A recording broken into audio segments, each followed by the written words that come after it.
My name is SHIRA HOFFER, and I'm the founding executive director of the Viewpoints project. And I'm in this strange position of both being the moderator and a panelist at the same time, which I didn't know was possible until they asked me. So I am going to briefly introduce my co-panelists. I'm going to come and sit down here and time them, and then I'll speak last, and then we'll do questions. So the way it's going to work is first, Matt MOREALI from Southern Oregon University is going to speak.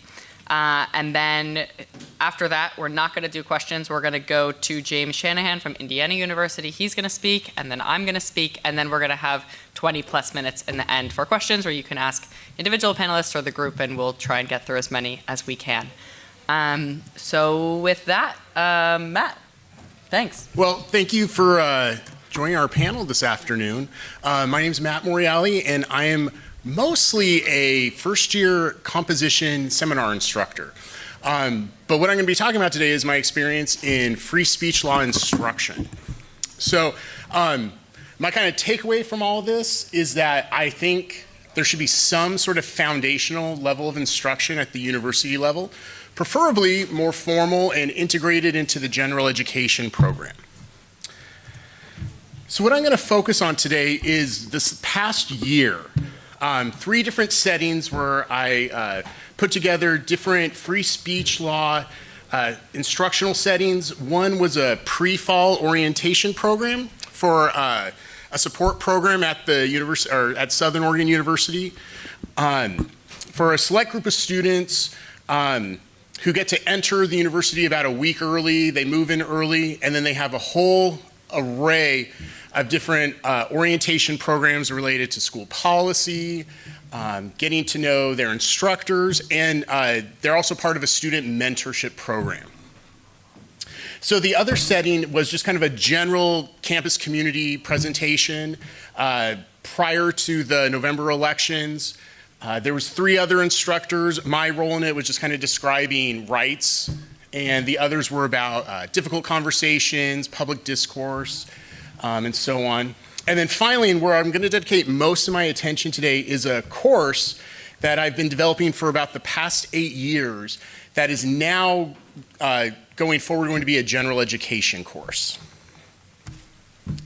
So in all these different settings, whether it was the pre-fall orientation or just kind of a general campus community discussion, or in a more formal general education free speech law class, we kind of start with just the distinction between viewpoint and conduct. Right? That's kind of the groundwork for both or all of these different contexts. We talk about viewpoint as getting the ultimate protection, right? Government's incredibly limited from censoring or regulating viewpoint, and some examples of viewpoint related to politics, culture, society, and just general matters of public concern. And that's in contrast to conduct, right, which the government's going to have a lot more discretion in regulating. So, areas of conduct such as violence, trespass, vandalism, or just other kind of unlawful behavior. And then, the gray area in the middle, right? It's not such a clear-cut and dry area of law. Often there's overlap and the whole mess in the middle, which is a lot of fun to discuss. So that campus community discussion I had mentioned earlier, right, that was a kind of a pre-election symposium that the university put on. My portion of that was pretty much limited to this, right, distinguishing viewpoint from conduct and a little bit of the gray area in the middle. But that pre-fall orientation for students covered that, but was more illustrated with some different skits. Again, that program, that pre-fall program, there's student mentors, so upperclassmen who are paired with incoming freshmen. And so what I did is I gave these student mentors just kind of a rough outline of a fact pattern and then let them kind of work it out. Fortunately, there's a lot of theater kids who serve as mentors, so they just kind of take it, like here's something and just have fun with it, like improv is encouraged. And this was inspired by, I think, it was a 2001 FIRE conference where a professor from Purdue was talking about it looked like a very intensive kind of orientation program for all incoming students. So that kind of inspired just my contribution to this. But, here we have, another viewpoint conduct distinction where we have, someone ranting in the quad, and then some counter-protesters come around and playing techno music. I feel like that's a common theme in all this, like counter-protesters dancing around to techno music, I have nothing against it. I love techno music, but I don't know if it's an effective counter protest strategy. But they're responding with their abstract beliefs, but no one's getting in each other's faces, right? There's nothing too bad going on there. That's fine, right? Even if this protester's saying something really volatile, offensive, right? It looks like it's all protected here. And that's distinct from, if the counter-protesters start shoving their phones in the protester's face, shoving, or restricting the protester's movement, or start responding with language that might provoke violence, right? So that's to distinguish at the outset, at the beginning of these students' careers, that you can say some pretty, volatile things that's going to be protected, but so long as your conduct's in check, you're probably okay. And then we look at viewpoint versus kind of classroom management. And again, these are all students about to start their first year of college, so it's just giving them some kind of framework to work with here. We have a math lecture on pi. The professor instructs the students, to discuss the homework, and then you have one obnoxious student who starts talking about how math is just problematic, right? And then you have another student who's probably, not even paying attention and misinterprets pi as something else, and we need to talk about sustainable food ingredients. And the professor does the right thing and just shuts this down, right? Okay, we're moving on. But that's going to be protected, right? A student can't say, well, it's my free speech, right, to talk about sustainable food or why I think math is terrible in a geometry class. That's in contrast, though, right? We have the same scenario, but a different outcome with the professor here, who ridicules the student for criticizing math, but then praises the student for their, interest in sustainable food, and then directs the class to do research on it, right? That's going to be, at the outset, you're entitled to your viewpoint as students, and if a professor kind of crosses the line and starts enforcing their bias on you outside the scope of the class, right? Then that might be a violation of your speech. So yeah, it's great having student mentors. They take it a lot further and make it a lot more fun than I could. I'm going to spend most of the time on this because the course proposal was put out to my institution about 8 years ago from the Honors College. And maybe some of you have honors colleges. They're kind of separate entities from the university. So the director put out a call for course proposals. Again, I'm a seminar composition instructor. I'm not a political science instructor or professor. So I saw an opportunity to teach a little class on free speech law that would kind of be fast-tracked and not go through the traditional Senate channels and different committees. So I proposed something that looked like this, and it was accepted. And I taught this through the Honors College for a few years. A couple years ago, our school did a gen ed overhaul. And so then I saw that as an opportunity to take essentially the same course and then have it hard numbered and available to the general student population, and then eventually have it become a gen ed course. So now it's called Speech and Power, American Constitutional Law and Freedom of Expression. Again, I'm not a political science professor, but it's housed in political science, and then it's cross-listed with which is UGS, which is my department. In the Honors College, it's called Dirty Words, which I like that name better, but this is more in line with the programming.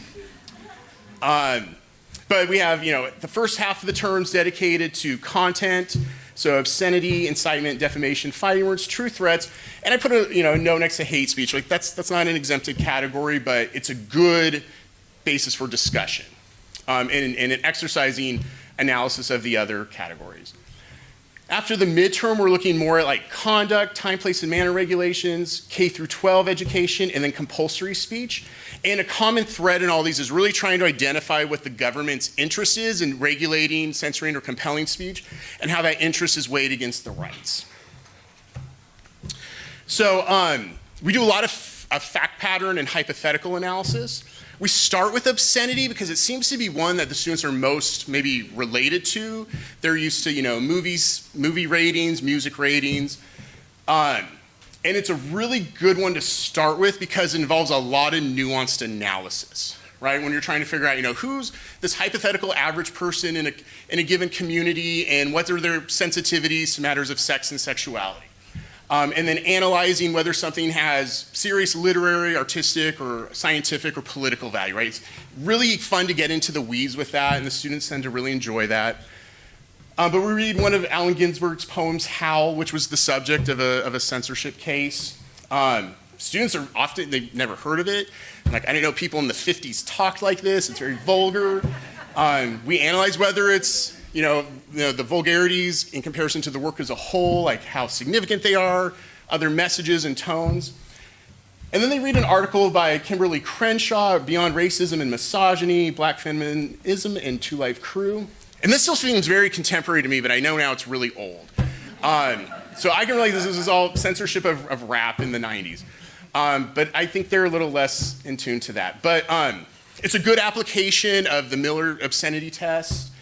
And it's an interesting discussion because it's kind of a prelude to another discussion we have about different coalitions around obscenity. And here the author highlights, this unique situation where you have, liberal feminists and conservative Christians kind of on the same page with an issue. And then we also look at a clip from Camille Paglia, who kind of takes a different position than Crenshaw and kind of expresses what I identify as like the safety valve kind of rationale for free speech and her support of pornography in this context. So good discussions around that. When we look at incitement, we look at the footage from Donald Trump's 2021 January 6th speech. We watch nearly all of it and just parse out the language, right? And we have a lot of fun picking that apart. What was or was not instruction, right? What was or was not like a call to action in the moment or now. And whether, the crowd was likely or not to respond to that kind of instruction. So it's still relevant to a lot of students, a lot of different perspectives on it too. And then the best part of this class is making up your own hypotheticals. I'll share a couple with you. But this one, it's a mixed hypothetical, so this is when they can practice issue spotting. So we have this hypothetical, but inspired by real events, kind of anti-discrimination ordinance, where it, prohibits biased language, prohibits discrimination of businesses based on, different identity groups, and then prohibits destruction of the city's placard of business, which contains a motto, love thy neighbor, each and every one.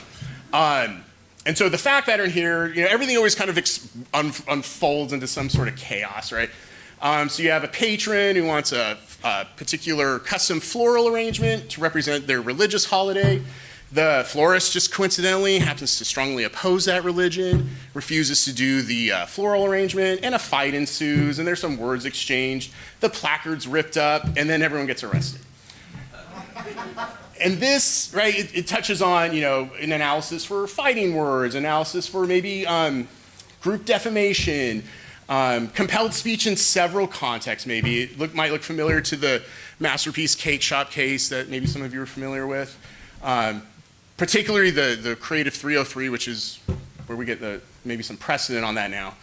And maybe the Woolley v. Maynard, the license plate New Hampshire case. So again, we just pick this apart and try to weigh the nuance. And that's kind of a common theme in the class is the nuance in all this analysis. I'm much less interested in their ultimate conclusions as to whether something was protected or not, and more just how they balance the different sides of this. This is an exam question. This is part of a much bigger fact pattern. But here it's testing on compelled speech. You have a beer lobby hosting a beer garden, renting out booths, but a religious group wants to rent a booth and have an anti-beer, pro-temperance kind of message. The beer organization refuses that, but still offers them a booth.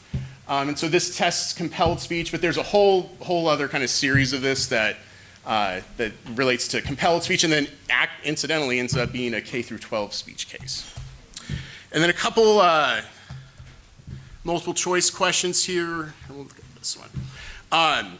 So here we have, a display in a public park of someone with a sign that has graphic depictions of multiple individuals engaged in sexual conduct, with the caption that reads, "This is love. Polygamy must be legal."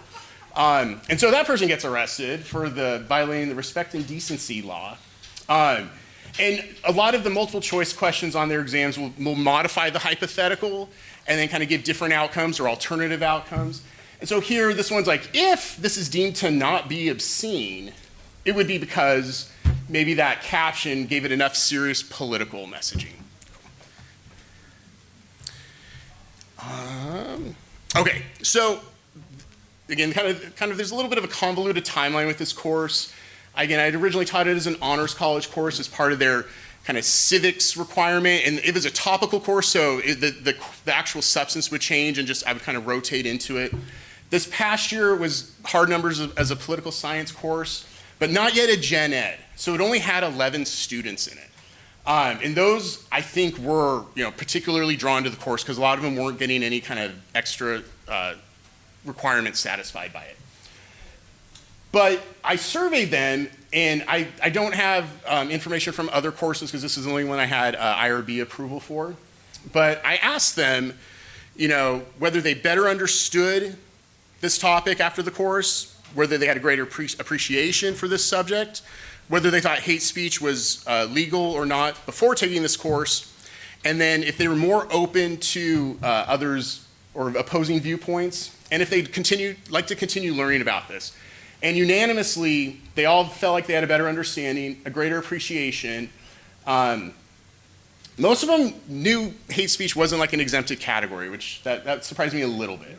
Because just anecdotally, I always kind of test that, and so that was a little bit of a surprise. But I was very happy with these last two, is that the majority of students really felt more open to others' viewpoints and want to continue learning about this. And again, even though this is a small sample, I feel like this is reflective of my experience with these other courses prior to this class. And when next year it's going to be a gen ed class with probably a full class of students, I anticipate, and I'm willing to bet that these will still be consistent. And I think this supports this idea that we need some sort of foundational instruction on this. I think it could promote openness to discourse and understanding of different and opposing viewpoints. And that's my ultimate interest, right, is that would promote that. And at minimum, just provide some more understanding for these. In Oregon, there's no, not that I could find, there's no standalone free speech law course for undergraduates. It seems pretty common to have either a general constitutional law or civil liberties course and journalism or communications courses related to free speech. But I think, that being said, I think there's room and talent there to have something that's a more standalone free speech law class. And it looks like only my institution and University of Oregon offer that as a gen ed. So moving forward, I'm going to be doing the pre-fall orientation with this cohort again in the fall. I already have plans to do kind of a censorship symposium where I'm going to use it as an opportunity to introduce students to the pre-law program and free speech law, and have some of my colleagues share censored works in their own fields. And again, next year that course will be a full-on gen ed course, so I'll have a more sizable group to work with. But I have materials if you want to email me them, if you want a syllabus template. I'm also interested in any ideas you might have. I think it'd be really fun to collaborate with others from across, different universities and institutions to come up with maybe some sort of template, right? Whether it's a syllabus template or, pre-canned, skit outlines, to just have something available for institutions that are interested in this, that they can have something readily available to implement. So, thank you. Hi everybody, how you doing? Great. My name is Jim Shanahan. I'm from Indiana University. It's great to be here. Enjoyed the first talk a lot, and I'm going to talk to you about a project that has come out of my last year as a fellow here at the Siegel Center at HXA and in New York. And it's a bit of an interesting story how that happened, and it relates to the study that I did. So the study that I did to kind of set it up for you is a meta-analysis of a concept called willingness to self-censor. I'll be explaining that, obviously. But it is a bit of an interesting narrative how I got to be studying this topic now 20, maybe even 30 years later after I was originally interested in it.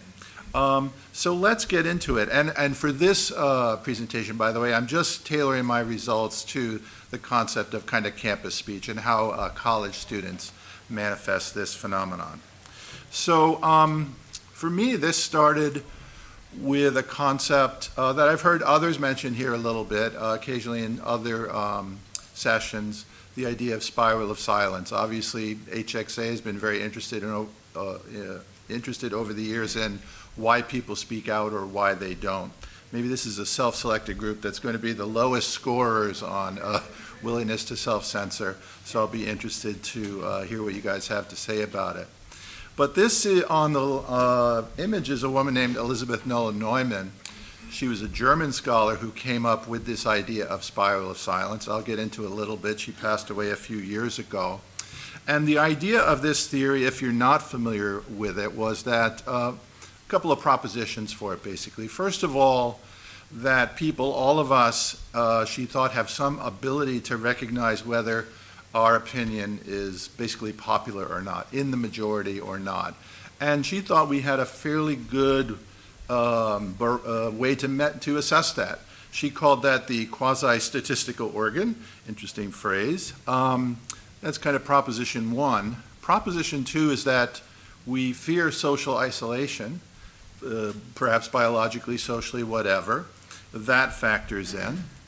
And so therefore that people, most people, not all people, will tend to censor opinions, self-censor opinions that they feel will not be in the majority. And you can process that right now as to whether you think that's a good sort of argument on its face or not.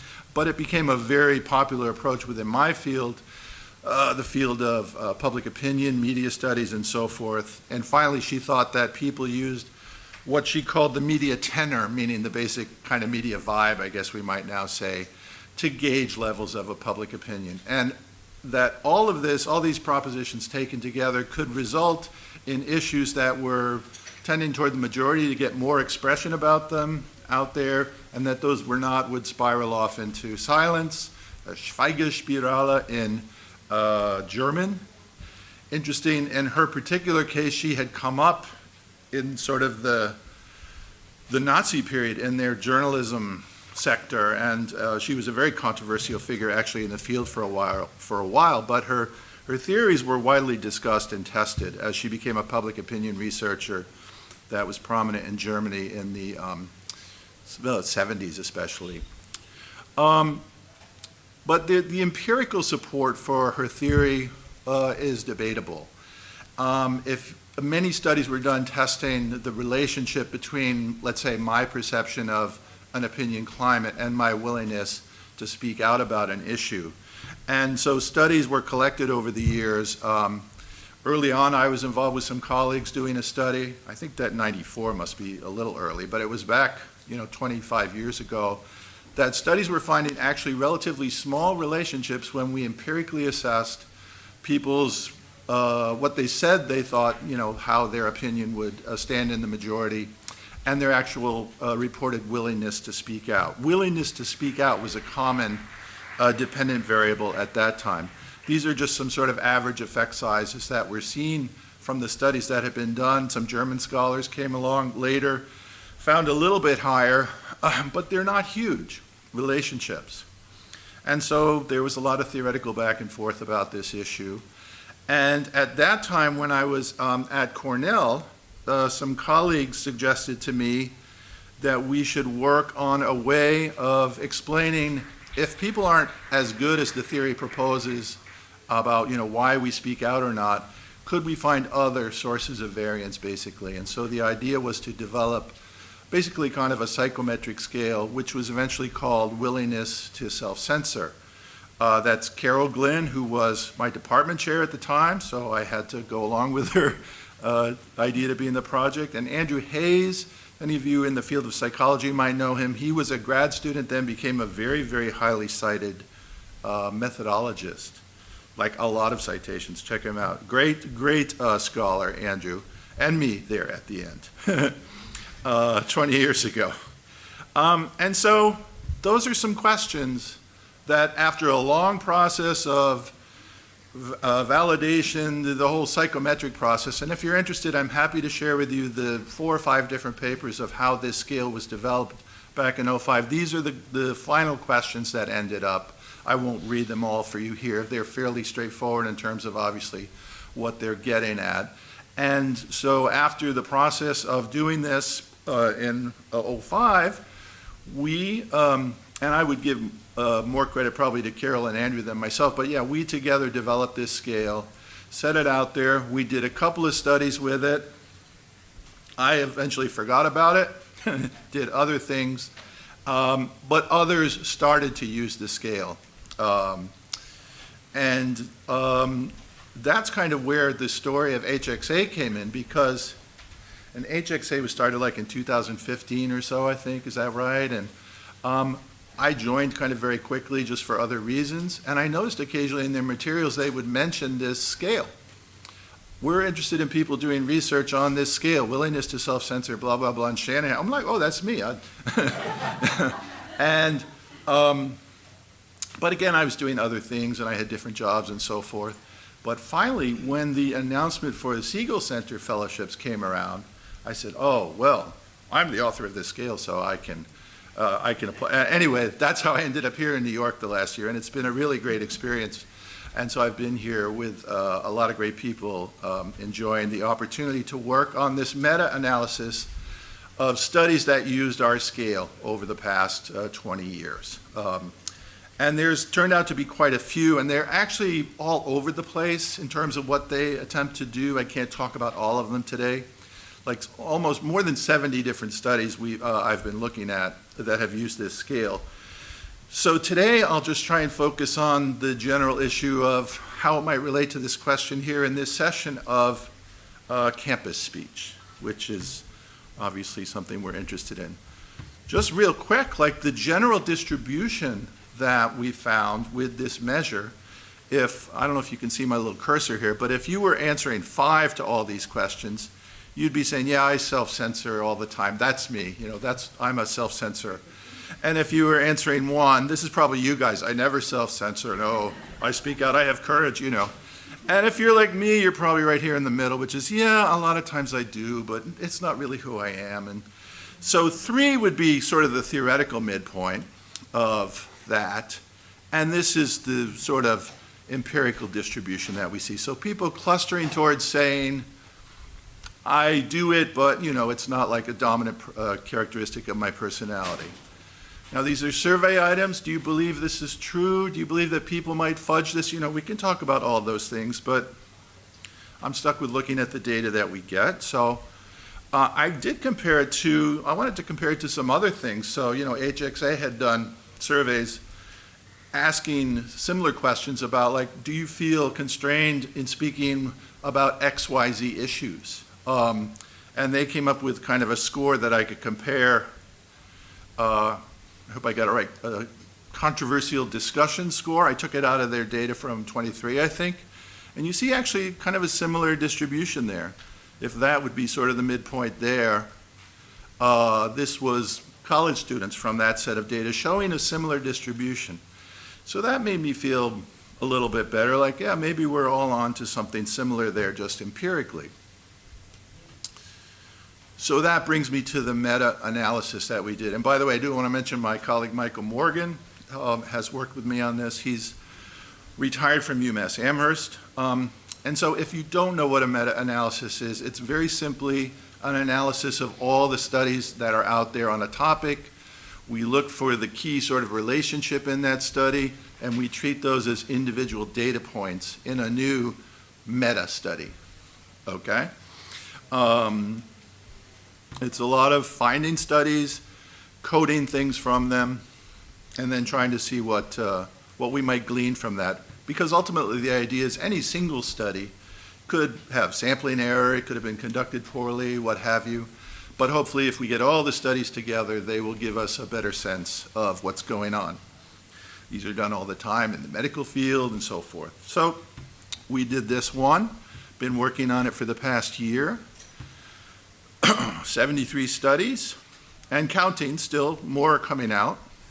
They don't stop. And those are the years that we did the study. So for purposes of our topic here, I said, well, let's just compare college student samples to other. Lots of our studies were done with college students, as much research is. College sophomores have answered a lot of surveys. So we could compare the distribution of willingness to self-censor between college students and everyone else? And the answer is the red ones are the college student samples, the blue ones are everyone else. There are some differences there. The college student mean measure is a tiny bit higher than everyone else, but not much. So if, that's a fairly simple empirical finding, but kind of interesting, I think, if we want to think about, are we dealing with something different in our college classroom than what we would find with others in a business setting? A lot of the other studies are, let's say, in organizational settings or places like that. So that's a very simple research question, and I would say, oh, yeah, that's not a huge difference there. The only other research question I posed with these data for now is involved with this chart. Now, this is what's called a funnel plot. And what it shows is on the x-axis down here, that's the size of the relationship between willingness to self-censor and some other variable in the study. And then on the y-axis is the sample size. And so if it happens that these studies are actually kind of measuring the same thing, we expect them to fall within this funnel. This is a statistical thing, which I won't go too far into. You can see that most of them do, but a lot don't. And that's because actually this field, a lot of the studies that use our scale, they're actually all over the map in many ways, and there's some cleaning up that has to be done. So in order for me to answer my question here, which is, will this scale show similar relationships for college students as with others, I've cleaned it up a little bit and show, it was already up there. So here the red dots are studies that use, darn it, don't touch anything. The red dots are studies that use college student samples. The green dots are others. There's a few others mixed in there too. And the answer is, you can see generally their sample sizes are lower. They do cluster around the same mean as the other samples using others. So if we thought like, well, college students have about the same propensity towards self-censorship as others, but maybe because college is so fraught right now or whatever, that's gonna predict their likelihood to not express opinions more readily than others. I don't think we can necessarily make that argument either, at least not yet. And by the way, the majority of the studies are looking at willingness to self-censor and some reported willingness to express opinion in some situation. A lot of these studies have now been done over the years with like Facebook and social media and these kinds of issues. And social media is probably something that pushed the concept of self-censorship to the fore. I'll just show you two studies out of these 73 that are interesting to just show you the kinds of studies that were done, not necessarily claiming that these are the best or the worst ones. I picked them almost at random, really. This was a study that a lot of times you'll see our scale used in sort of complicated path models trying to explain some final variable, in this case, internet addiction. This one was done in Turkey. And the path model is, if you're not familiar with that, it's basically a way of looking at a variety of relationships between variables, hopefully to establish some kind of causal relationship between X and Y, if you will. I don't think this study actually does that, but it was interesting because it would show you this typical kind of study. They observed in their study that the strongest relationship they saw amongst all these different variables was between willingness to self-censor and social anxiety. That's pointed out here. The arrow is pointing to that particular relationship. But if you really wanted to delve into this study and find out what's the ultimate relationship of, do these work? Yeah, it works. If you wanted to find out the ultimate relationship between willingness to self-censor and internet addiction, you could follow the arrows kind of through the causal path, finding the final effect, or at least size of the relationship between WTSC and internet addiction. The answer is you're multiplying a lot of coefficients here, and it's actually probably not very big in this case. And that's something that's actually true of all the research that I've done with this. If I go back and just show you real quick, the mean size of the relationship we see in studies, did I type it in? Yeah, here it is, 0.17. And that's on a Pearson correlation metric. So the highest linear relationship would be 1. 0 would be no relationship. So it's positive, but it's small to maybe moderate, but not huge. The other study, real quick, was one that is in our meta-analysis, and this was done as part of a HXA project, where different experiments basically were tried in classrooms. Their thing was, can we do a kind of lab experiment, if you will, to alter students' perceptions of political norms on campus to reduce self-censorship and increase their willingness to express political views. And so that's their hypothesis. I'll let you read that. But basically, they were giving students information that was supposed to sensitize them to the true kind of distribution of opinion and make them less afraid, if you will, and therefore come out with more honest opinions. Answer, that didn't work. There were other studies in that year that did actually have better results. Some did, some didn't, which was cool. And this one just very honestly said that didn't work. But it did yield for me something interesting, which was this kind of mini model of the relationship between perception of campus norms as like a place where I can speak out, and ultimately their willingness to speak out, and where willingness to self-censor factored in there. These, without going into the whole study in detail, it was basically also a measure of, I think, the students' conservatism and somewhat their fear to speak out. So real quick, as we're winding down here, in the college student studies, thank you. Well, I'll just skip that and go straight to this. What is the measure of willingness to self-censor is intended to be a measure of a personality trait that doesn't really change. Therefore, on average, it really should be similar for college students and others. It shouldn't vary too much over condition.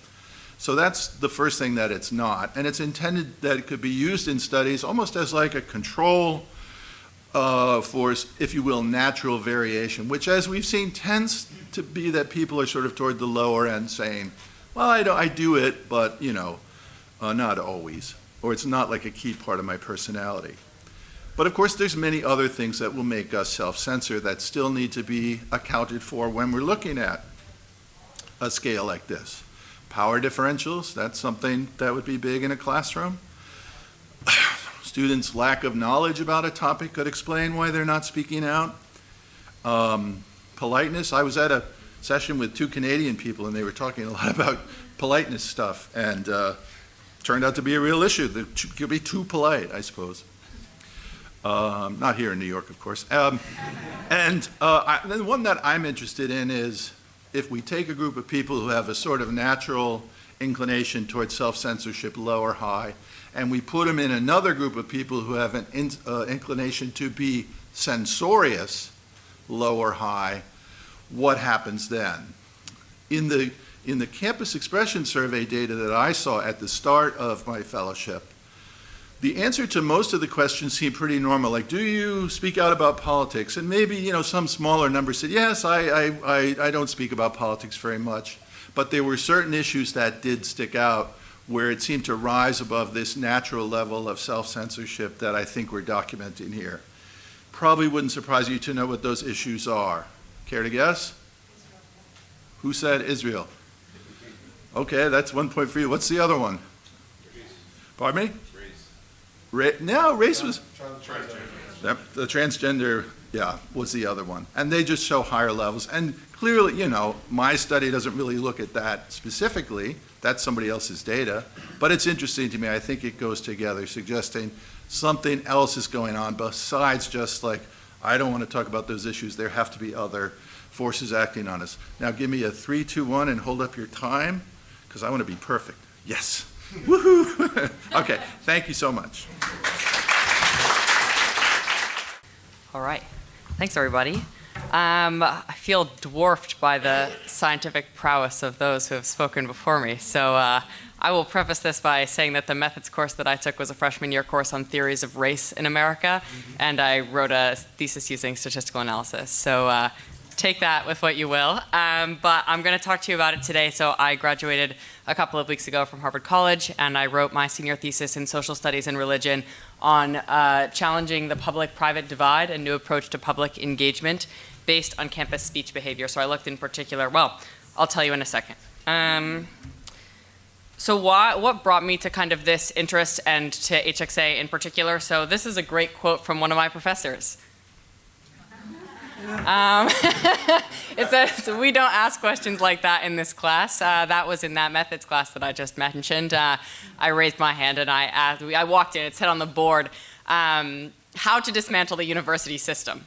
So I raised my hand. I said, "I'm really sorry, but I'm just a freshman, and I don't really understand why we're dismantling the system. You know, could somebody give me the backstory before we dive in?" And the entire class looked at me like this. It's like, okay. So after class, I went up to the professor. I said, "I'm really sorry if I offended anybody, but I'm still a little bit confused why we're dismantling the university system." And she said, "I'm really sorry, but we don't ask questions like that in this class. This class is meant to be a safe space for students who experience racism and homophobia in other classes like economics and government." Okay, so I did not ask any more questions in that class for the rest of the semester and became really interested in this topic of speech on campus, controversy, how people engage across differences, and that unfortunate moment kind of catalyzed my four-year interest in this, and so that's the backstory. My personal background, I trained as a mediator actually a couple of years ago at the Harvard Mediation Program, so I'm a volunteer mediator in small claims court, which is quite something, if anyone wants to talk about that. And after October 7th, really felt like I was a junior and felt like we had a big problem with talking to each other. No surprise to anybody, but I felt like with my my mediation background, my burgeoning expertise in this field from an academic perspective, so I founded this organization called the Viewpoints Project, which is a nonprofit focused on fostering curious approaches to difference and disagreement on college campuses and also in middle and high schools. We focus in particular on getting at those students who wouldn't sign up for something like a civil discourse training or a free speech class, even though wouldn't it be wonderful if we all did. We're trying to kind of get at the not choir. If everyone's preaching to the choir, how do we get the not choir? So I'll talk about that a little bit at the end. This QR code, don't remember what it takes you to. It's either our website or it's a Google form where you can put in your information to learn more. So check if you want, or find out later. So my senior thesis, which was advised by David Holland, who's a scholar in American religion, and I suppose informally advised by Simon Cullen, who really helped a lot with the statistical analysis. I was curious to know, on college campuses, do religious students engage with challenging perspectives more, less, or equally healthily as secular students? So I'll tell you right now that religious, which is a big category, is really in this study, because of a small sample size, just whether or not somebody checked any of the religions on the list or if they checked none. So it's a binary variable about religion, so we can talk about different types of religion, different affiliations, and what is identity and what is belief and all those things. That's great. What you need to know for this study, it's did they say they were a religion or did they say they were not one? And how did I define healthy speech? In 5 kind of different ways. So withholding of personal perspectives, social punishment for others for sharing their view, opposition to controversial speaker events, serious engagement with new perspectives, and earnest exercise of devil's advocate. Those are kind of the 5 metrics that I tested. You can see the first 3, it's healthy if it's low, so low withholding of perspectives, low social punishment. And for the for the final 2, it's healthy if it's high, so wanting people to engage seriously for different perspectives, wanting them to engage earnestly with devil's advocate. So those are the 5 kind of axes that we're measuring. And the background, and I don't know that I need to tell you guys this, but these are some numbers about self-censorship, having canceled each other, whether or not it's acceptable to shut down a speaker, whether it's acceptable to block speakers. This is largely from CDI's study, the Constructive Dialogue Institute, from FIRE, and from Heterodox, which is kind of the intro chapter that I wrote, was kind of saying, establishing the problem, which I don't know that I need to convince any of you, so I'm just going to go on. And then, so I used Prolific, which is a platform where you can put out questions for very little money to a bunch of people and get them to answer those questions. And so I had 428 respondents whose data I was able to use. It's a partially representative national model, so it was able to be nationally representative of college students based on age, race, and gender, but any other category, if you ask me if it was representative of that, the answer is I have no idea / no. So that's because of some limitations of prolific, but it's, in that sense, I wasn't surveying Harvard students, but it was not, the most perfect, beautiful, amazing national sample because I only had $2,000. Nice.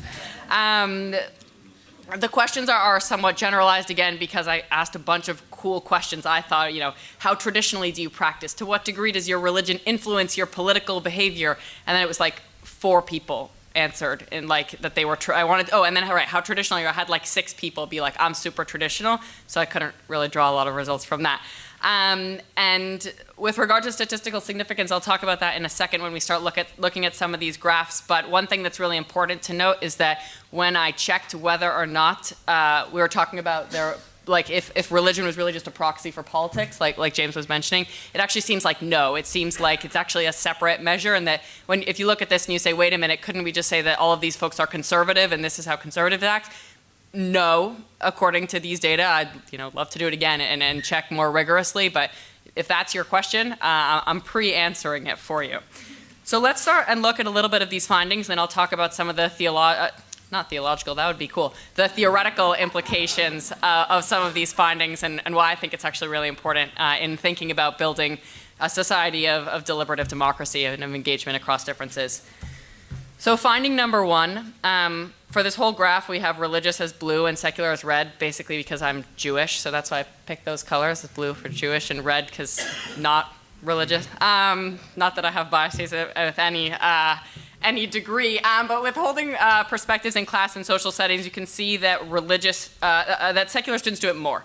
A little bit more in social settings, the difference is higher in social settings than in class, but the general finding is that it seems to be that when we ask students how often do they withhold their perspectives, religious students withhold their perspectives less. And one notable thing about the questions, so I asked about behavior, not about feelings. So a lot of the surveys say, how uncomfortable do you feel? How often are you concerned about? That's really interesting to know, but I bet if I asked how many of you have ever done something that you felt uncomfortable doing, all of you would raise your hand for at least something. So I'm actually less interested in how people feel and more interested in what they actually do. And so all of these questions have to do with behavior. So how often do you do it? I think this was anyone who did it more than once or twice a month was considered more often, and so that's how you get that kind of difference. And so religious students are self-censoring, according here at least, less on average than secular students.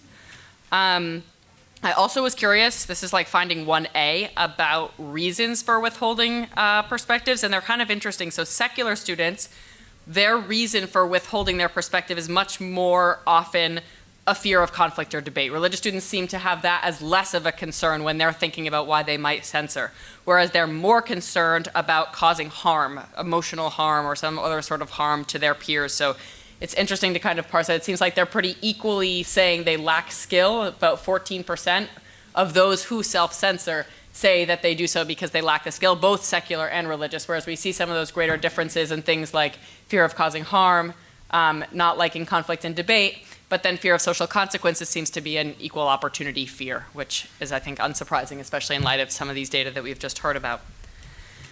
Serious engagement with different perspectives, so doing so in private conversations, looking through reputable sources from perspectives you disagree with, following folks on social media that you disagree with, discussing things on social media, public debate. These are all kind of scenarios in which somebody might earnestly engage with challenging perspectives.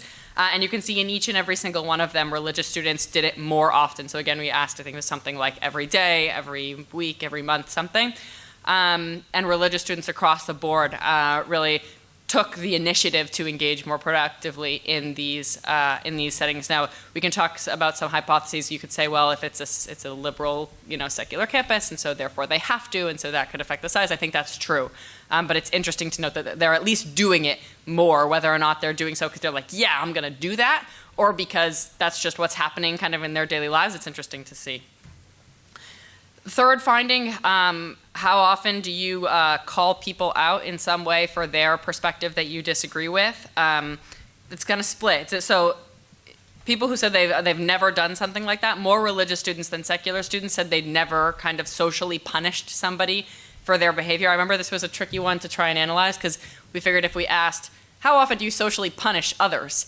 That would be a pretty stupid question to ask on a survey. So we ask, how often do you call people out using humor? How often do you change your social group? How often do you, scold somebody on social media? And so it seems like secular students are more likely to call out, use humor, change their social groups. Religious students are more likely to scold people on social media. So interesting, not really sure, what quite to make of that. So far we have 3 axes that religious students are doing better. This is the axis in which religious students are doing worse. Behavior at controversial speaker events. So pretty equal on how likely students are. And just so you can see, like, the y-axes are changing on these, right? If that wasn't obvious, so we had up to 100% here. So we're looking at like 50% in the call-out humor category. Here we're seeing 10% is the top, so I just wanted to make sure you're paying attention there. That like 4% of students generally think it's acceptable to shout down a speaker that they disagree with, whether religious or secular. But blocking others from entering a venue at which there's a controversial speaker, religious students are at 4% and secular students are at 1%. Same with kind of violence. I mean, there's only 2% of students, but 2% of students said they think it would be acceptable in some cases to use violence to shut down a speech that they did not agree with. And try to get the event canceled in advance. We have religious students at 4% and secular students at 3%. So it's, I think, quite heartening that we're at below 5% for any of these things. But it's really interesting that the other 3, I think, were pretty clearly that religious students are exhibiting kind of healthier behaviors, and here we have them exhibiting less healthy behaviors. And then with our final, and I would say in 4 out of 5 measured axes, religious students exhibited healthy behaviors. The final axis is how often do you play devil's advocate with kind of the goal of advancing serious scholarly or intellectual conversation, not in order to be an asshole, I guess.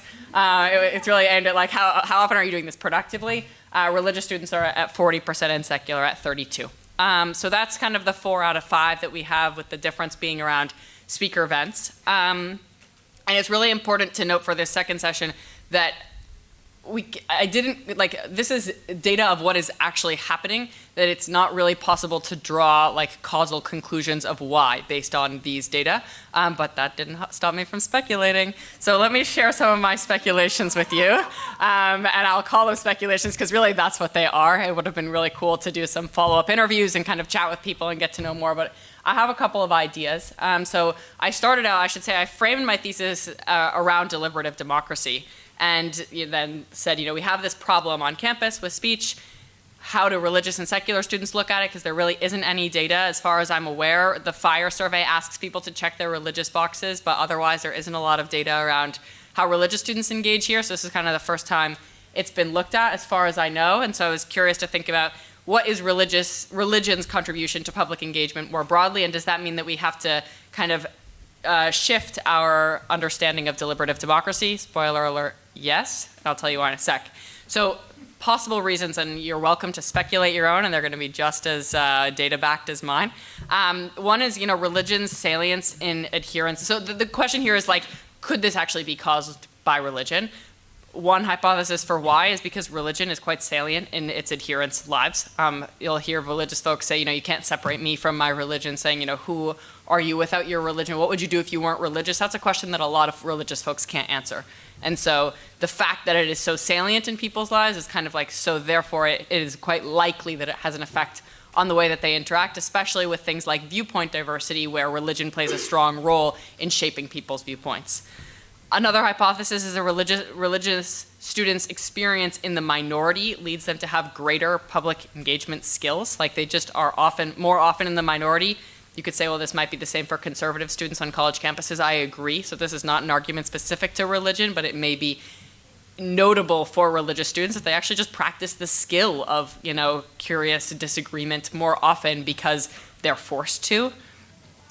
I have a thought about belief in authority, which could explain this kind of fourth category of public events where religious students suddenly are exhibiting less healthy behavior, where it's kind of two sides of the same coin. You could say, well, religious students are, there's this authority figure in their lives, which is God, or it's their community, or it's their higher principles, and therefore when somebody publicly threatens those by, having a platform at a university, suddenly that's more threatening to the religious identity, and so religious students are quicker to try and shut it down, whereas if it's just one person that they're talking to, it's kind of more of an equal footing conversation. On the flip side, There was a Stanford study that came out, I think, in 2016 that looked at the salience of people's identities and saw that it used to be more around race and ethnicity, and now what's really driving people's self-identification is their political perspectives. And so for religious students who may identify more with their religion, say, I am a child of God, I am a member of this church, I am a member of this mosque, it's then less threatening to engage with challenging perspectives because it doesn't challenge who they are as much as it would challenge who somebody is if they really identify as their political perspective. Another idea. Fourth, and this one was really David Holland's idea, that a tendency to grapple, insofar as religious traditions, I'm Jewish, we definitely grapple a lot. So a tendency to grapple gives us kind of these intellectual muscles to be able to engage with challenging ideas. It kind of goes back to that second bullet point, experience in the minority leading to greater engagement skills. And finally, there's this interesting psychologist or psychiatrist maybe at Columbia who wrote a book about spirituality and did a bunch of kind of empirical studies suggesting that spirituality in particular can help build empathy. So insofar as religion and spirituality are correlated, maybe religious students could have more empathy on, some broad scale, and that could contribute. So these are really 5 general hypotheses, but I think even if 3 of them aren't true and 2 of them are only a little bit true, I think what's interesting to me from these data and from a little bit then from these hypotheses is that the public-private divide is somehow blurred. We have this idea that public engagement or, engagement across differences, conversations across difference, we have like a private square and a public square. So in the framework of deliberative democracy, the dominant model is that there's this goal of consensus building through mutually acceptable reasoning. This is kind of championed by John Rawls, also by Rorty, the idea that religion has to be relegated to the private sphere in order for public deliberation to be productive. Because if you and I are talking about abortion and we're both senators and you say, well, actually God says, X, Y, Z, and therefore the bill should say X, Y, Z, it's not how America works, it's not how legislative processes work. And so Rawls and Rorty suggest that, okay, so that's great, so we can have an idea of public reason. And when we have public conversations, we have to adhere to public reason. We should put religion on the side, and that will allow us to reach consensus in society. Rawls talks about irreconcilable comprehensive doctrines. He doesn't want people to start talking about those because they're too irreconcilable. They won't lead to consensus. And Rorty says religion should be pruned back to the parish level. Okay. So this is the general model we have of deliberative democracy. And then we have the challenge, I think, which comes from my data that says, wait a minute, but it seems like religious students are actually better at this public engagement than secular students are. And how can we kind of reconcile this? I think this framework of deliberative democracy has a few challenges. It excludes religious people to some degree, insofar as we say we can't separate ourselves from our religious identity, saying, well, you have to engage in public conversations is pretty exclusive, leads to kind of inauthenticity in some sense. Habermas talks a lot about authenticity in this way. And it's not also necessarily welcoming and trust building. If we have a problem of trust, of social trust in society, I'm not at all saying that we should use religious justification to come to some sort of consensus or to justify bills or legislation, but I am suggesting that as part of a conversation, as part of a communal conversation, to exclude religion as something that needs to be relegated to the private sphere is not only exclusive and inhibits authenticity, but also kind of leaves out the people who seem to be best at this. And so the kind of conclusion of my thesis is that instead of having this goal of deliberative democracy be building consensus, we should have the goal be coming to mutual understanding. And mutual understanding can lead to consensus, and that's awesome, and sometimes we need consensus, but Rawls and Rorty are thinking about this public reason, which would be great confined to the US Senate, as what should govern all of society. And I'm suggesting that actually mutual understanding as an ultimate goal is more inclusive of religious students and thereby citizens. It facilitates trust and relationship building when necessary, and it also facilitates consensus when necessary. It's easier to come to consensus when we're able to understand each other. So I'll give a quick example from mediation world, which is about an orange. Does anyone know the orange story? Am I going to tell everybody who already knows? Okay, great, one person. So there's an orange, okay, and there's a mom, and there are twins, and the twins are both screaming because they want the orange. There's only one, and everybody's really upset. And the mom kind of takes the orange, cuts it in half, and gives one half to each of the kids, and that's awesome. And the mom's like, I solved the problem. I'm a genius. I'm going to go do my work now. And both kids keep screaming. And mom's like, what are you doing? There's one orange. It's important to share. I split the orange. It's great. One kid says, well, now I'm so hungry, and I only have half an orange to eat. The other kid says, well, I've only been able to zest half of my cake because I ran out of peel. My mom's like, oh, that's really interesting. You know, if she had asked the kids, you know, why did you want that orange? One said, well, I'm zesting a cake. And one said, well, I'm hungry. Peel the orange, both kids get what they want. And the idea in mediation of that story is like, okay, you know, we have our positions, which is I want the orange, I want the orange. But if we get at those underlying interests, well, I'm hungry, well, you know, I want to zest my cake. It's kind of a funny example. Then we're able to come to consensus better. So I'm leaving out the consensus a little bit because I'm not talking about mediation right now. It's like if somebody says to me, well, I think that America should have absolutely no gun control whatsoever because the Second Amendment guarantees our safety. Or let's say someone says that there should be no gun control at all. Someone says we should have way more gun control than we have. Two irreconcilable positions, right? But now if you ask them, okay, so why do you think that? One person says, you know, well, my house was robbed and I wasn't home, and if I had been there and I had had a weapon, I could have protected my family and everyone would have been safer. Somebody else says, well, my kid was killed in a school shooting, and if we had fewer guns, my kid would still be alive. Oh, interesting. Now we both have an interest in safety of our families, right? And we just have very different ways of getting there. So we may actually never agree on a bill that passes the legislature, but if we're able to see each other and understand kind of where each other are coming from, even if we're not coming to consensus, the social fabric of society, the ability for mutual understanding, and ultimately the ability to engage it with viewpoint diversity is much, much stronger. So I defined successful public engagement at the end of my thesis as the goal of successful public engagement to be to arrive at mutual understanding across society, prioritizing authenticity and centering relationships and trust to create potentially easier paths for consensus. So that was my research. I'm really happy to engage in questions about it. And I just want to do a quick plug for the fellowship so I graduated a couple of weeks ago. I'm now the full-time executive director of the Viewpoints project, and we run a fellowship for college students focused on building this kind of society, this way of engaging curiously with perspectives that we disagree with. And we're looking for more schools to join our cohort, so I'll do a workshop tomorrow morning at 10:10. It's like really engaging in our methodology, but would love to help spread kind of the results of this research, this idea of mutual understanding to your campuses if that sounds interesting. So I will leave you, there's the work cited, I will leave you with that, and I think we will go to questions for the panel. So thank you guys so much.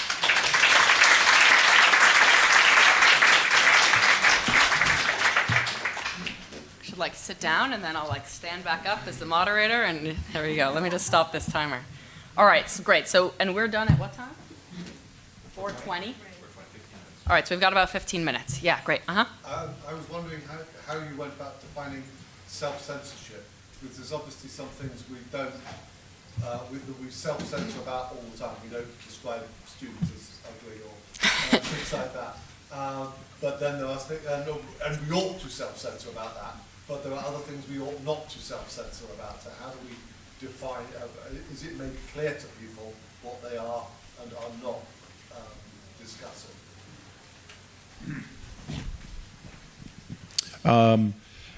If you, well, you know, I put the actual questions up. So the questions tend to be more, I would say,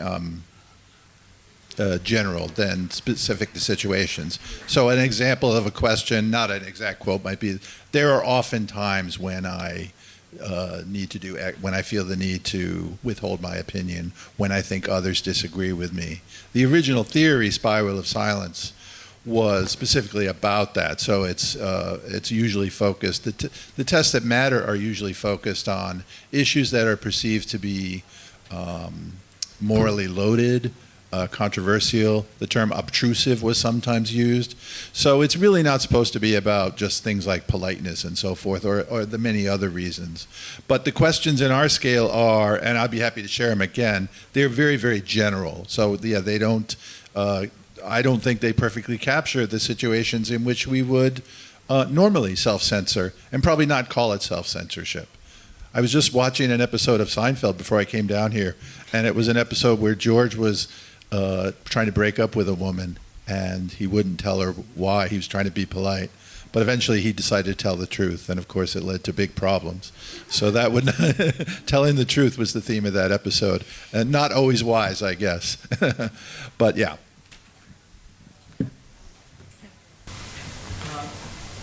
I'm wondering, results, the differences are statistically significantly different? And what might you because if I were to say religious and secular students had the same results or the same willingness to self-censor, then I would expect the results to look a lot like the results.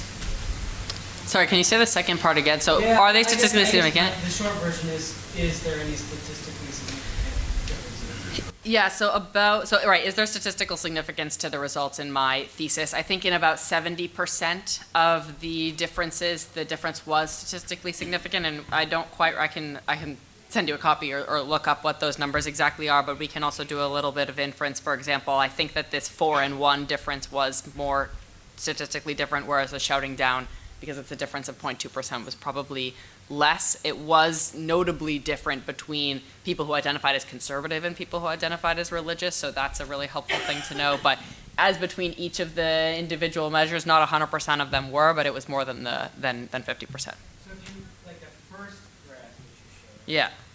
when you really started to talk about, I mean, to me, boy, they look almost identical. So the social one, I do remember that the social one was statistically significant and the class one was not. And one final follow-up. I guess, okay, so yeah, statistically different, but I mean, do we really care when we're talking about the difference between 80% and 76%? So it's a great question. Yeah, and I think it would have been helpful to have more than 428 folks in the study to be able to see if that difference, given that it's significant, might be bigger with more people, or if really it's like a constant ratio there. And I think there are kind of two purposes to this thesis besides the completion of my degree. One of them is really to find out like what are those differences, and then the second is like what does studying the impact of religion on speech lead us to think about with regard to deliberative democracy. So even if the difference isn't actually that big, like if we were to replicate this study and we found that, you know, it's almost no statistical significance whatsoever, I still think it prompts an interesting conversation about the role of religion in 21st century deliberative democracy, especially when other people are kind of thinking more theoretically about this. And, you know, this question of authenticity, Charles Taylor thinks about authenticity a little bit as well. And so insofar as the data may not kind of have their conclusion for their own sake, I think they prompt an interesting conversation. Yeah, anyone on this side? Yeah. So your results seem to show that religion is helpful for constructive disagreement about politics. But I wonder what it implies about the effects of religion on constructive disagreement about religion.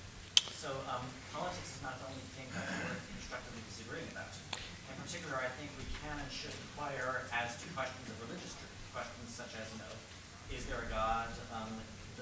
Is it likely that any particular period of revelation really is divinely revealed? We can and should inquire into questions of religious truth, just as we inquire into questions of political truth.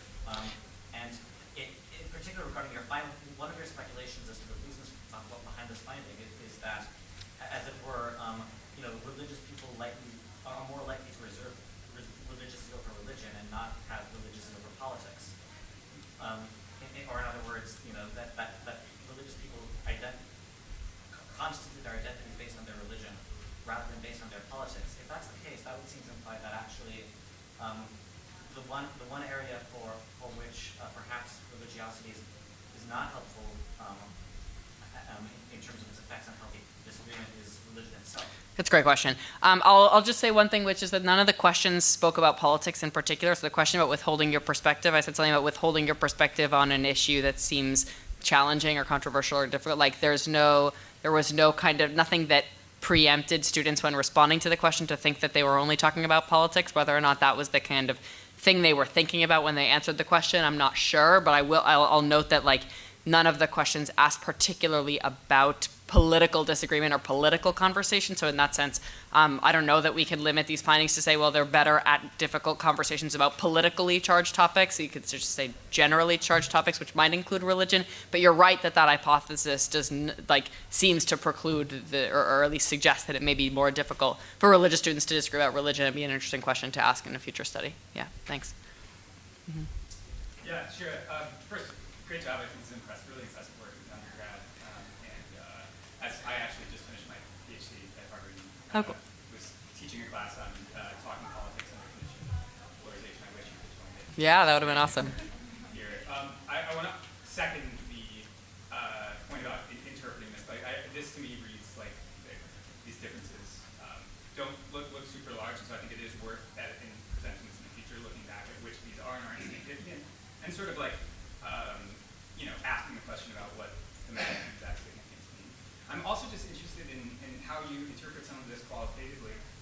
You started framing this in terms of your early experiences there. I mean, did you, as a religious student in your cohort of peers, did this sort of track for you? Did this generate any insights or reflect any patterns that you saw on campus in terms of how religiosity did or didn't inform how people were engaging in the heavily politicized discussions of controversial issues that are going on? Yeah, I mean, the bull in the china shop issue is the Israeli-Palestinian conflict, and insofar as that often maps on religious lines, and people draw people into other boxes based on identity. So I'm Jewish, right? I would share privately with somebody my thoughts about the conflict, though I suppose I'm not going to say it on a recording. And maybe it changes a little bit every day. So I think in some sense, there's this assumption that traditionally observant Jews, which I am, are all Zionists, and they all believe that what Israel is doing is justified, and therefore, they get canceled in some sense, and in other senses, they're the ones who are bringing all the funding to the universities that are being used to shut down all of this discourse because they support the Trump administration. So it's a lot of overgeneralizations, but it kind of maps into kind of this political conversation. So there's a lot of talk about how religion kind of influences conversations around those topics, but I don't think that it's very precise talk. I think it's mostly based on people's generalizations about each other based on whether or not they're nominally Jewish or nominally Muslim. And so that makes it really, it's a very noisy anecdotal data, I suppose, to try and parse through. Among my friends, I'll say that actually some of my interfaith conversations at Harvard have been some of the most rewarding, especially with members of the Latter-day Saints community, actually. I went to church with them once, and we sat for 2.5 hours and talked about our religious differences and kind of where our theologies aligned and didn't align, and that was one of my most kind of memorable evenings in college. So I think there are definitely kind of fruitful conversations across religious lines, but I don't know that I can kind of qualitatively paint a picture of college campus based on religion. Does anyone have questions for my very talented co-panelists as well? Yeah, go ahead. Yeah, I have a question for Matt. Are there any empirical data on efficacy or impact of those kinds of training programs on student behavior or attitudes? None that I've found. Yeah. No. If anyone finds it, please send it my way. I feel like some of my thoughts on my position that I believe that I think they would help, came from, I think, some of the Heterodox, FIRE, I think it was an AAC&U study that was talking about self-censorship among students or faculty, and that if it was among faculty, it was a lot of their motivation to self-censor was because of students. That I hope that, again, if there was any significance to kind of my anecdotal and survey experience with students, that might help alleviate that. But I haven't found it. If anyone has any to send my way, please do so. What about your experience firsthand? Have you noticed anything? Yes. Yeah. Personally, anecdotally within the classroom, I've had more of those wonderful aha moments among students that appeared that they've reached some sort of place of enlightenment, I didn't know that was legal, or that makes sense now, and especially in matters where maybe they disagreed with the speaker, right? That's what they're doing is legal, right? They're not shouting or harassing anyone directly with their beliefs. They're projecting it to the world, and that's legal. And even if that person might have a disagreement about the message, I sense a sense of peace about that, right? That's legal. Okay, maybe there's some benefit to that. Yes. Right. Yeah. Oh, sorry. Also, for you, this intersection between discrimination law and free speech, which to me was new in the middle of the last decade, where people would come forward and say, I feel harmed, or something like that. Do you address that? Because that seems to be very common on campus, and very corrosive of free speech, and very supported by the bozocracy that is so prevalent on campus? Yeah, the last unit we do at the term is compelled speech, right? So, and that's where we're really looking at the different regulations in place that are either, compelled speech by the government, whether it was the Barnett case of having to do the flag salute in public school, or the license plate case that you had to project this message on your license plate, and then the more contemporary ones that were, I think, when you're talking about the anti-discrimination statutes. And those are a good cap, because even though we start the term with the content and the exceptions to free speech based on content, the compelled ones, I characterize as the inverse of that, right? Like, instead of being censored, you're being compelled to express something against your beliefs or conscience. And we really try to weigh the government interests there. And those, at the outset of the class, when I kind of poll them just casually, what are the topics you're interested in? And it seems, again, anecdotally, that they're saying, well, it seems like there's a pressure to say something, right? Or take a position on something that maybe I don't really agree with. So I guess, again, my read of the room is that tends to be on the forefront of their minds in the class, that they're feeling pressure to take positions or volunteer information, or just self-censor completely. I don't know if that answered your question, but... We have time for one more, I think. Yeah. John McWhorter argues that social justice has become a religion, and emphasizes that it doesn't mean metaphorically it is a religion, being like a religion. What do you make of that argument? And if he's right, what does it imply regarding discussion, discourse, free speech? Disappointing, but something you mentioned about this wonderful discussion you had amongst your friends with different faiths. Sure. What I'm hearing is a lot of my students aren't having those conversations now, and that was one of my favorite things about college 20 years ago, was that you could have these boisterous, heated dorm rooms discussions about politics, and then walk away and think, well, we're all still friends. We're not going to hate each other. And I feel like that's one of the most rewarding things that I'm getting the sense that a lot of my students aren't having now.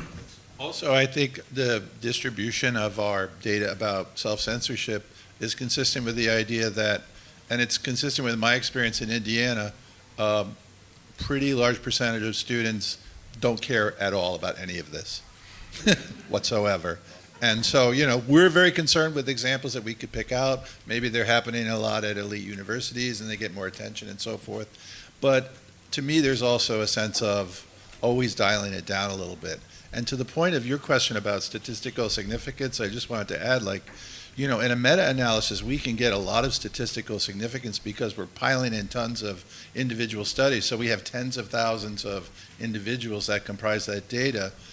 But we could, in the study that we're looking at, for instance, if we determine that the final relationship is, let's say, a 0.2, that tells me we're going to explain about 5% of the variance in some behavior at the end, leaving 95% that we haven't really explained. And, that would help me on the roulette table, that kind of advantage, But it's hard for me to stand up and go, I have now explained all of this. But with the experience of students over the years, it's funny because in 2005, we were studying Spiral of Silence, and we said, oh, this is a really spicy issue, self-censorship. In 2005, we were, I forget what specific issue made us do it. I don't think we knew how it would be blown up into this, what it is now. And I'm not saying that it's not worse now, but I'm also tending to think maybe it's not as worse as we're making it.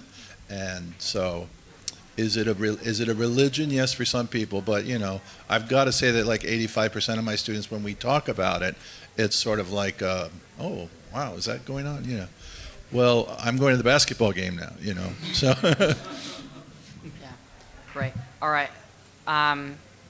Simon, I think we really have to wrap it up, but we could talk about it later. I brought stickers if anybody wants stickers, but otherwise have a great rest of your afternoon. Thank you so much for coming.